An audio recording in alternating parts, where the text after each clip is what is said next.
Hello दोस्तों, मेरे YouTube channel में आपका स्वागत है। मित्रों, आज हम केंद्रीय मंत्रिपरिषद जो कि एम लक्ष्मीकांत की पुस्तक में दिया गया है, इसकी रीडिंग करने वाले हैं। इस रीडिंग का उद्देश्य मात्र इतना ही है कि एक बार पुस्तक में पढ़ने के बाद अगर आप इसे सुन लेते हैं तो जो चीज़ें आपके दिमाग से स्किप कर जाती हैं या भूल जाते हैं, उनका पुनः दोहराव हो जाएगा। आइए देखते हैं केंद्रीय मंत्रिपरिषद, central council of ministers. Bharat के संविधान में सरकार की संसदीय व्यवस्था में ब्रिटिश मॉडल पर आधारित है।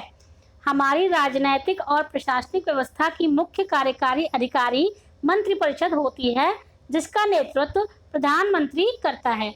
संविधान में संसदीय व्यवस्था के सिद्धांत विस्तार से नहीं लिए गए हैं, परंतु दो अनुच्छेदों 74 एवं 75 में इसके बारे में संक्षिप्त और सामान्य वर्णन है। अनुच्छेद 74 मंत्रिपरिषद से संबंधित है, जबकि अनुच्छेद 75 मंत्रियों की नियुक्ति, कार्यकाल, उत्तरदायित्व, अर्हताओं, शपथ एवं वेतन और भत्तों से संबंधित है। आइए हम संवैधानिक प्रावधान देखते हैं। अनुच्छेद 74 राष्ट्रपति को सहायता एवं परामर्श और सलाह देने के लिए मंत्रिपरिषद। इसके तहत कुछ पॉइंट्स हैं जिन्हें हम देखते हैं। नंबर 1, राष्ट्रपति को सहायता और सलाह देने हेतु एक मंत्रिपरिषद होगी, जिसका प्रधानमंत्री होगा। राष्ट्रपति मंत्रिपरिषद के परामर्श के अनुसार ही कार्य करेगा, तथापि यदि राष्ट्रपति चाहे तो वह एक बार मंत्रिपरिषद से पुनः विचार करने के लिए कह सकता है, लेकिन मंत्रिपरिषद द्वारा दोबारा भेजने पर राष्ट्रपति उसकी सलाह के अनुसार कार्य करेगा। सेकेंड पॉइंट, मंत्रियों द्वारा राष्ट्रपति को दी गई सलाह की जांच किसी न्यायालय द्वारा नहीं की जा सकती है। आर्टिकल 75 मंत्रियों के बारे में अन्य उपबंध, इसमें भी कुछ पॉइंट्स दिए गए हैं, आइए देखते हैं। एक फर्स्ट पॉइंट है, प्रधानमंत्री की नियुक्ति राष्ट्रपति करेगा तथा अन्य मंत्रियों की नियुक्ति में राष्ट्रपति प्रधानमंत्री की सलाह पर करेगा। सेकेंड पॉइंट, प्रधानमंत्री सहित मंत्रिपरिषद के सदस्यों की कुल संख्या लोकसभा की कुल संख्या के 15% से अधिक नहीं होनी चाहिए। इस उपबंध का समावेश 91वें संविधान संशोधन विधेयक 2003 में किया गया। थर्ड पॉइंट है, संसद के किसी भी सदन का किसी भी राजनीतिक दल का सदस्य यदि दल बदल के आधार पर संसद की सदस्यता के अयोग्य घोषित कर दिया जाएगा तो ऐसा सदस्य मंत्री पद के लिए भी अयोग्य होगा। फोर्थ, मंत्री राष्ट्रपति के प्रसाद पर्यंत पद धारण करेंगे। फिफ्थ, मंत्रिपरिषद लोकसभा के प्रति सामूहिक रूप से उत्तरदायी होगी। सिक्स, राष्ट्रपति मंत्रियों को पद एवं गोपनीयता की शपथ दिलाएगा। सेवेंथ, कोई मंत्री जो निरंतर 6 मास की किसी अवधि तक संसद के किसी सदन का सदस्य नहीं है, उस अवधि की समाप्ति पर मंत्री नहीं रहेगा। एट्थ, मंत्रियों के वेतन एवं भत्ते संसद द्वारा निर्धारित किए जाएंगे। आर्टिकल 77 भारत सरकार द्वारा कार्यवाहियों का संचालन, इसको डिस्क्राइब करने के लिए कुछ पॉइंट्स दिए गए हैं, आइए देखते हैं। भारत सरकार की समस्त कार्यपालक कार्यवाहियां राष्ट्रपति के नाम से की जाएंगी और उसी प्रकार अभिव्यक्त होंगी। सेकेंड पॉइंट, राष्ट्रपति के नाम से पारित आदेशों तथा अन्य दस्तावेजों को इस प्रकार अधिप्रमाणित किया जाएगा जैसा कि राष्ट्रपति द्वारा बनाए जाने वाले नियमों में निर्दिष्ट हो। इसके अतिरिक्त इस प्रकार अधिप्रमाणित किए गए किसी आदेश अथवा प्रपत्र की वैधता पर इस आधार पर कोई प्रश्न नहीं किया जाएगा कि उक्त आदेश अथवा प्रपत्र राष्ट्रपति द्वारा निर्मित अथवा निष्पादित है। थर्ड पॉइंट, राष्ट्रपति भारत सरकार की कार्यवाहियों को और सुगम बनाने के लिए साथ ही मंत्रियों के बीच कार्यों का आवंटन करने के संबंध में नियम बनाएंगे। अनुच्छेद 78 जिसमें कि प्रधानमंत्री के कर्तव्यों के बारे में दिया गया है, आइए देखते हैं। प्रधानमंत्री का यह कर्तव्य होगा कि वह राष्ट्रपति को संघ के प्रशासन से संबंधित मामलों के बारे में मंत्रिपरिषद द्वारा लिए गए निर्णयों तथा विधायन के प्रस्तावों के बारे में सूचित करे। सेकेंड पॉइंट, संघ के प्रशासन आदि के संबंधित मामलों तथा प्रस्तावित विधायनों के बारे में राष्ट्रपति द्वारा मांगी गई सूचनाएं प्रेषित करे। यदि राष्ट्रपति चाहे तो किसी ऐसे मामले पर जिसमें कि किसी मंत्री द्वारा निर्णय लिया जा चुका है, लेकिन जिस पर मंत्रिपरिषद ने विचार नहीं किया है, उसे मंत्रिपरिषद के विचारार्थ भेजते। आर्टिकल 88 संसद में मंत्रियों के अधिकार। आइए हम यहाँ पर संसद में जो मंत्रियों के अधिकार हैं उनके बारे में कुछ पॉइंट्स हैं, देख लेते हैं। प्रत्येक मंत्री को किसी भी सदन में बोलने तथा कार्यवाही में भाग लेने का अधिकार होगा। उसे दोनों सदनों की संयुक्त बैठक तथा संसदीय समिति का जिसका उसे सदस्य बनाया गया हो की बैठक में भी भाग लेने का अधिकार होगा। उसे मत देने का अधिकार लेकिन नहीं होगा। मंत्रियों द्वारा दी गई सलाह की प्रकृति। अनुच्छेद 74 में प्रधानमंत्री के नेतृत्व वाली मंत्रिपरिषद का उपबंध है। यह राष्ट्रपति को उसके कार्य करने हेतु सलाह देती है। 42वें एवं 44वें संविधान संशोधन अधिनियम द्वारा उसके परामर्श को राष्ट्रपति के लिए बाध्यकारी बना दिया गया है। मंत्रियों द्वारा राष्ट्रपति को दी गई सलाह की जांच किसी न्यायालय द्वारा नहीं की जा सकती है। यह उपबंध राष्ट्रपति एवं मंत्रियों के बीच एक अंतरंग और गोपनीय संबंधों पर बल देता है। 1971 में उच्चतम न्यायालय ने कहा कि लोकसभा के विघटन होने के पश्चात भी मंत्रिपरिषद विघटित नहीं होगी। अनुच्छेद 74 अनिवार्य है, अतः राष्ट्रपति अपनी कार्यकारी शक्ति का प्रयोग बिना मंत्रिमंडल की सलाह एवं सहायता के नहीं कर सकता है। बिना सलाह एवं सहायता के कार्यकारी शक्ति द्वारा किया गया कोई भी कार्य असंवैधानिक होगा और यह अनुच्छेद 74 का उल्लंघन माना जाएगा। पुनः 1974 में न्यायालय ने कहा, जब भी संविधान को राष्ट्रपति की संतुष्टि की आवश्यकता होगी, यह संतुष्टि राष्ट्रपति की व्यक्तिगत संतुष्टि न होकर मंत्रिपरिषद की संतुष्टि होगी, जिसकी सलाह और सहायता पर राष्ट्रपति अपनी शक्ति का प्रयोग और कार्य करता है। मंत्रियों की नियुक्ति। प्रधानमंत्री की नियुक्ति राष्ट्रपति करता है तथा प्रधानमंत्री की सलाह पर अन्य मंत्रियों की नियुक्ति भी वह करता है। इसका अर्थ है कि राष्ट्रपति केवल उन्हीं व्यक्तियों को मंत्री नियुक्त कर सकता है जिनकी सिफारिश प्रधानमंत्री द्वारा की जाए। सामान्यतः लोकसभा और राज्यसभा से ही संसद सदस्यों की मंत्री पद पर नियुक्ति होती है। कोई व्यक्ति संसद की सदस्यता के बिना मंत्री पद पर सुशोभित होता है तो उसे 6 माह के भीतर संसद के किसी भी सदन की सदस्यता लेनी होगी अथवा उसका मंत्री पद रद्द कर दिया जाएगा। यह सदस्यता निर्वाचन से हो अथवा नामांकन से हो। एक मंत्री को जो सदन के किसी एक सदन का सदस्य है, दूसरे सदन की कार्रवाई में भाग लेने और बोलने का अधिकार है, परंतु वह उसी सदन में मत दे सकता है जिसका कि वह सदस्य हो। मंत्रियों द्वारा ली जाने वाली शपथ एवं उसका वेतन। मंत्री पद ग्रहण करने से पूर्व राष्ट्रपति उसे पद एवं गोपनीयता की शपथ दिलाता है।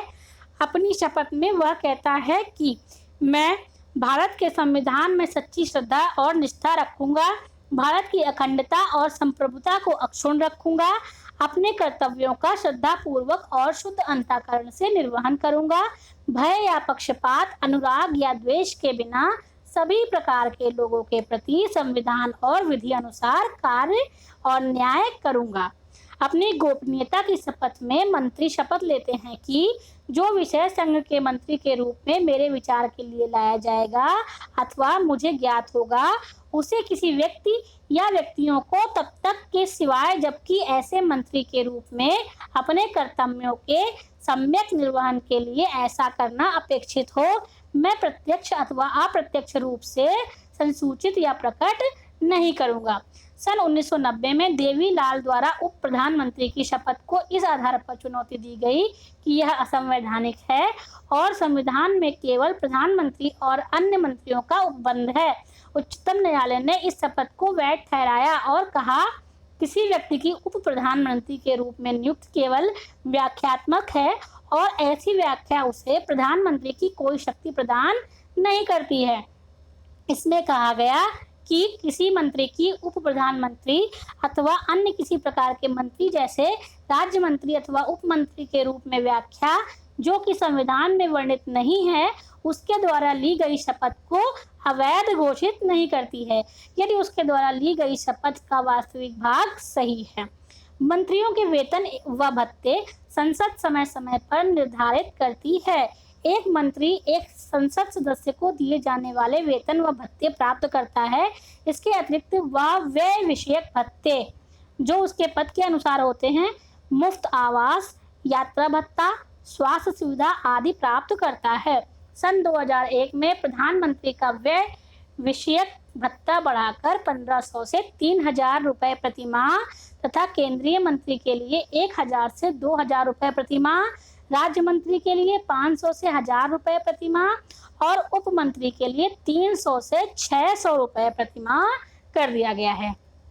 आइए मंत्रियों के उत्तरदायित्व के बारे में हम कुछ बातें जान लेते हैं। देखिए, मंत्रियों का उत्तरदायित्व सामूहिक उत्तरदायित्व होता है। सामूहिक उत्तरदायित्व सरकार की संसदीय व्यवस्था की कार्यप्रणाली का मौलिक सिद्धांत उसके सामूहिक उत्तरदायित्व का सिद्धांत है। अनुच्छेद 76 स्पष्ट रूप से कहता है कि मंत्रिपरिषद लोकसभा के प्रति सामूहिक रूप से उत्तरदायी होगी। इसका अर्थ है कि सभी मंत्रियों को उनके सभी कार्यों के लिए लोकसभा के प्रति संयुक्त रूप से जिम्मेदार होंगे। वे एक दल की तरह कार्य करेंगे और समान रूप से उत्तरदायी होंगे। जब लोकसभा मंत्रिपरिषद के विरुद्ध एक अविश्वास प्रस्ताव पारित करती है तो सभी मंत्रियों को, जिसमें कि राज्यसभा के मंत्री भी शामिल होते हैं, त्याग पत्र देना पड़ता है। इसके अतिरिक्त मंत्रिपरिषद राष्ट्रपति को इस आधार पर लोकसभा को विघटित करने की सलाह दे सकती है कि सदन जनमत निष्ठापूर्ण प्रतिनिधित्व नहीं करता है और नए चुनाव की मांग करता है। राष्ट्रपति लोकसभा में विश्वास मत खोए हुए मंत्रिपरिषद की सलाह मानने हेतु बाध्य नहीं है। सामूहिक उत्तरदायित्व का सिद्धांत यह भी है कि मंत्रिमंडल के निर्णय सभी केंद्रीय मंत्रियों के लिए बाध्यकारी हैं। यहाँ तक कि यदि मंत्रिमंडल की बैठक में उनके विचार इसके विरुद्ध हों, सभी मंत्रियों का यह कर्तव्य है कि वे मंत्रिमंडल के निर्णयों को माने तथा संसद के बाहर और भीतर उनका समर्थन करें। यदि कोई मंत्री मंत्रिमंडल के किसी निर्णय से असहमत है और उसके लिए तैयार नहीं है तो उसे त्यागपत्र देना होगा। पूर्व में कई मंत्रियों ने मंत्रिमंडल के साथ अपने मतभेद के चलते कई बार त्यागपत्र दिए हैं। उदाहरण के लिए 1953 में डॉक्टर BR अम्बेडकर ने हिंदू कोड बिल पर अपने साथियों के साथ मतभेद के चलते त्यागपत्र दे दिया था। CD देशमुख ने राज्यों के पुनर्गठन की नीति पर मतभेद के कारण त्यागपत्र दे दिया था। आरिफ मोहम्मद ने मुस्लिम महिला तलाक से बचाव का अधिकार अधिनियम 1986 के विरोध में त्यागपत्र दे दिया था। मंत्रियों के कुछ व्यक्तिगत उत्तरदायित्व होते हैं। आइए हम इन व्यक्तिगत उत्तरदायित्व के बारे में जानते हैं। अनुच्छेद 75 में व्यक्तिगत उत्तरदायित्व का सिद्धांत भी वर्णित है। यह कहता है कि मंत्री राष्ट्रपति के प्रसाद पर्यंत अपने पद पर बने रहेंगे, जिसका अर्थ है कि राष्ट्रपति किसी मंत्री को उस समय भी हटा सकता है जब मंत्रिपरिषद को लोकसभा में विश्वास मत प्राप्त है। हालांकि राष्ट्रपति किसी मंत्री को केवल प्रधानमंत्री की सलाह पर ही हटा सकता है। विचारों में मतभेद के कारण अथवा किसी मंत्री के कार्यों से संतुष्ट न होने के कारण प्रधानमंत्री उसे त्यागपत्र देने के लिए कह सकता है अथवा राष्ट्रपति को उसे बर्खास्त करने की सलाह दे सकता है। इस शक्ति के प्रयोग द्वारा प्रधानमंत्री सामूहिक उत्तरदायित्व के नियम की सिद्धि कर सकता है।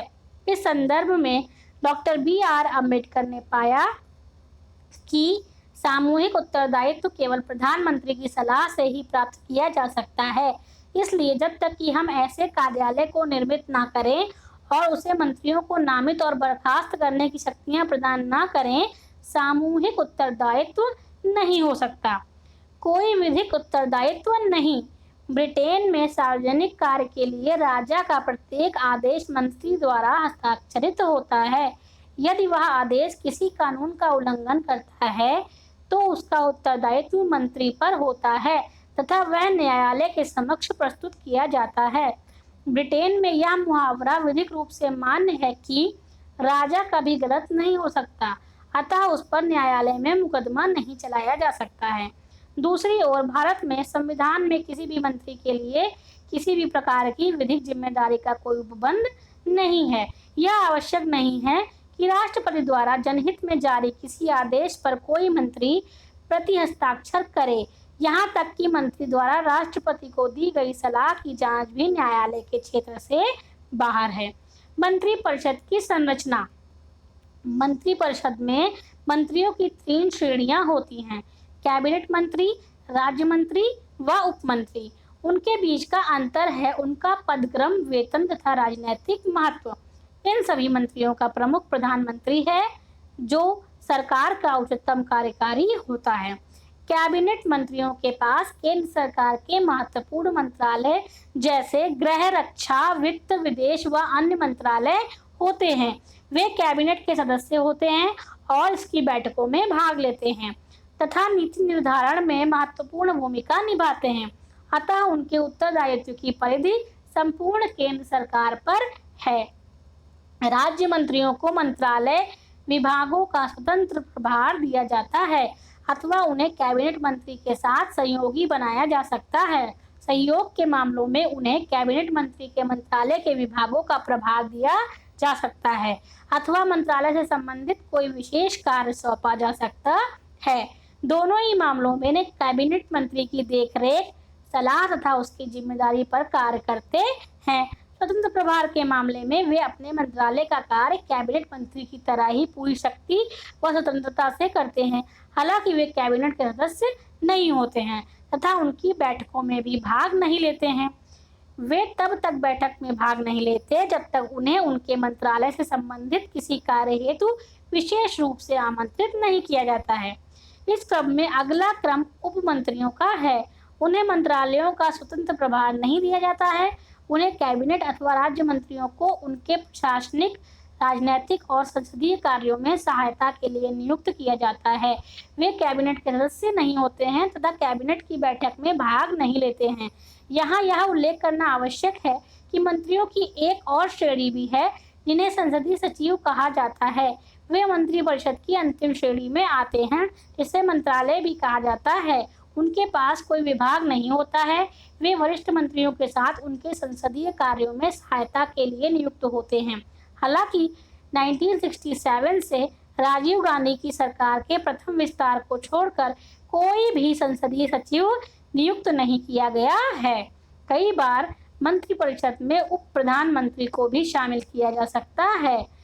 उप प्रधानमंत्री मुख्यतः राजनीतिक कारणों से नियुक्त किया जाता है। मंत्रिपरिषद बनाम मंत्रिमंडल। मंत्रिपरिषद तथा मंत्रिमंडल ये दोनों शब्द अक्सर एक दूसरे के लिए प्रयोग किए जाते हैं, परंतु इनमें एक निश्चित अंतर है। ये एक दूसरे से अपनी संरचना, कार्यों व भूमिकाओं के कारण भिन्न भिन्न हैं। मंत्रिमंडल की भूमिका यह हमारी राजनीतिक प्रशासनिक व्यवस्था में उच्चतम निर्णय लेने वाली संस्था है। यह केंद्र सरकार की मुख्य नीति निर्धारक अंग है। यह केंद्र सरकार की उच्च कार्यकारिणी है। यह केंद्रीय प्रशासन की मुख्य समन्वयक है। यह राष्ट्रपति की सलाहकारी संस्था है तथा इसका परामर्श उस पर बाध्यकारी है। यह मुख्य आपदा प्रबंधक है और सभी आपातकालीन स्थितियों से निपटती है। यह सभी बड़े विधायी और वित्तीय मामलों से निपटती है। यह उच्चतम स्तर पर जैसे संवैधानिक अधिकारियों और वरिष्ठ सचिवालय प्रशासकों की नियुक्ति को नियंत्रित करती है। यह विदेश नीतियों और विदेश मामलों को देखती है। भूमिका का वर्णन। कई प्रसिद्ध राजनीति शास्त्रियों एवं संविधान विशेषज्ञों ने कैबिनेट की भूमिका, विशेष रूप से ब्रिटिश कैबिनेट की भूमिका की व्याख्या की है, जो भारतीय परिप्रेक्ष्य में सही है। इनमें से प्रमुख इस प्रकार हैं। रैमजे मेयर ने इसे राज्य रूपी जहाज की स्टीयरिंग व्हील बताया है। लोवेल, कैबिनेट राजनीतिक वास्तु का आधार है। सर जॉन मैरियट, कैबिनेट वह धुरी है जिसके चारों ओर पूरी राजनीतिक मशीनरी घूमती है। ग्लैडस्टोन, कैबिनेट सूर्य के समान है जिसके चारों ओर अन्य निकाय परिभ्रमण करते हैं। बारकर, कैबिनेट नीतियों का चुंबक है। बेगेहॉट, कैबिनेट हाइफन है जो कार्यपालक एवं विधायी विभाग दोनों के साथ जुड़ी होती है। Sir Ivor Jennings, cabinet British संवैधानिक व्यवस्था का केंद्र बिंदु है। यह ब्रिटिश सरकार को एकता प्रदान करता है। एल.एस. एमरी, कैबिनेट सरकार को निर्देशित करने वाला मुख्य उपकरण है। ब्रिटिश सरकार में कैबिनेट की भूमिका इतनी सशक्त प्रतीत होती है कि रैमजे मेयर इसे कैबिनेट की तानाशाही कहते हैं। अपनी पुस्तक हाउ ब्रिटेन इज गवर्नड में लिखते हैं कि यह एक ऐसा निकाय है कि जो अत्यधिक शक्तिशाली है तथा इसका वर्णन सर्वशक्तिमान निकाय के रूप में किया जा सकता है। जब भी यह बहुमत द्वारा इस स्थिति को प्राप्त करती है तो यह स्थिति प्रसार द्वारा प्राप्त अर्हक निरंकुशता जैसी होती है। यह निरंकुशता पिछली 2 पीढ़ियों की तुलना में अधिक पूर्ण है। यह विवरण भारतीय संदर्भ में भी काफी हद तक सही है। आंतरिक कैबिनेट या किचन कैबिनेट। यह कैबिनेट 15 या 20 महत्वपूर्ण मंत्रियों को मिलाकर बनती है, जिसका प्रमुख प्रधानमंत्री होता है। यह औपचारिक रूप से निर्णय लेने वाली उच्चतम संस्था होती है। आंतरिक कैबिनेट या किचन कैबिनेट कहलाने वाला यह छोटा निकाय सत्ता का प्रमुख केंद्र बन गया है। इस अनौपचारिक निकाय में प्रधानमंत्री अपने 2 से 4 प्रभावशाली पूर्ण विश्वास सहयोगी रखता है, जिनसे वह हर समस्या की चर्चा करता है। यह प्रधानमंत्री को महत्वपूर्ण राजनीतिक तथा प्रशासनिक मुद्दों पर सलाह देती है और महत्वपूर्ण निर्णय लेने में सहायता करती है। इसमें न केवल कैबिनेट मंत्री शामिल होते हैं, अपितु इसके बाहर के भी जैसे प्रधानमंत्री के मित्र व पारिवारिक सदस्य भी शामिल होते हैं। भारत में प्रत्येक प्रधानमंत्री की एक आंतरिक कैबिनेट होती है, एक घेरे के अंदर घेरा। इंदिरा गांधी के जमाने में आंतरिक कैबिनेट अति शक्तिशाली थी, जिसे किचन कैबिनेट भी कहा जाने लगा था। प्रधानमंत्री ने आंतरिक कैबिनेट संविधानेतर का आशय निम्न कारणों से लिया। 1. यह छोटा अंग है और निर्णय लेने के मामले में कैबिनेट के विशाल आकार से अधिक प्रभावशाली है। इसकी बैठकें होती रहती हैं और यह सरकार के कार्यों को बड़ी कैबिनेट की अपेक्षा अधिक तत्परता से निपटती है। यह प्रधानमंत्री को महत्वपूर्ण राजनीतिक मामलों के मुद्दों पर निर्णय लेने में गोपनीयता बरतने में सहायता करती है। हालांकि इसके कई दोष भी हैं, जैसे यह एक उच्चतम निर्णय करने वाले अंग के रूप में कैबिनेट के महत्ता व अधिकारों को कम करती है। बाहरी व्यक्तियों का इसमें प्रवेश और सरकार के कार्यों में उनकी प्रभावशाली भूमिका कानूनी प्रक्रिया को उलझा देती है। आंतरिक या किचन कैबिनेट का सिद्धांत, जहां पहले से तय निर्णयों को कैबिनेट की औपचारिक मंजूरी के लिए प्रस्तुत किया जाता है, भारत में अनोखा नहीं है। अमेरिका और ब्रिटेन में यह प्रचलन में है तथा सरकार के निर्णयों को प्रभावित करने में यह काफी शक्तिशाली है। आइए मंत्रिपरिषद और मंत्रिमंडल में अंतर देख लेते हैं और मंत्रिपरिषद से संबंधित अनुच्छेद एक नजर में देख लेते हैं। आर्टिकल 74 मंत्रिपरिषद द्वारा राष्ट्रपति को सहयोग एवं परामर्श देना। 75 मंत्रियों से संबंधित अन्य प्रावधान। 77 भारत सरकार द्वारा कार्रवाइयों का संचालन। 78 राष्ट्रपति को संसूचनाएं प्रदान करने से संबंधित प्रधानमंत्री के दायित्व। 88 सदनों के आदरणीय मंत्रियों के अधिकार। ये चैप्टर यहीं पर खत्म होता है। धन्यवाद। अगर आपको ये रिकॉर्डिंग पसंद आई या आपके लिए थोड़ी भी यूजफुल है तो मेरे चैनल को लाइक करें और सब्सक्राइब करें ताकि आपको और अधिक रिकॉर्डिंग्स मिल सकें। लक्ष्मीकांत पुस्तक के साथ साथ ही इस चैनल पर आपको अन्य पुस्तकों की रिकॉर्डिंग भी उपलब्ध होगी, जिससे आप अपना क्विक रिवीजन कर सकते हैं। धन्यवाद।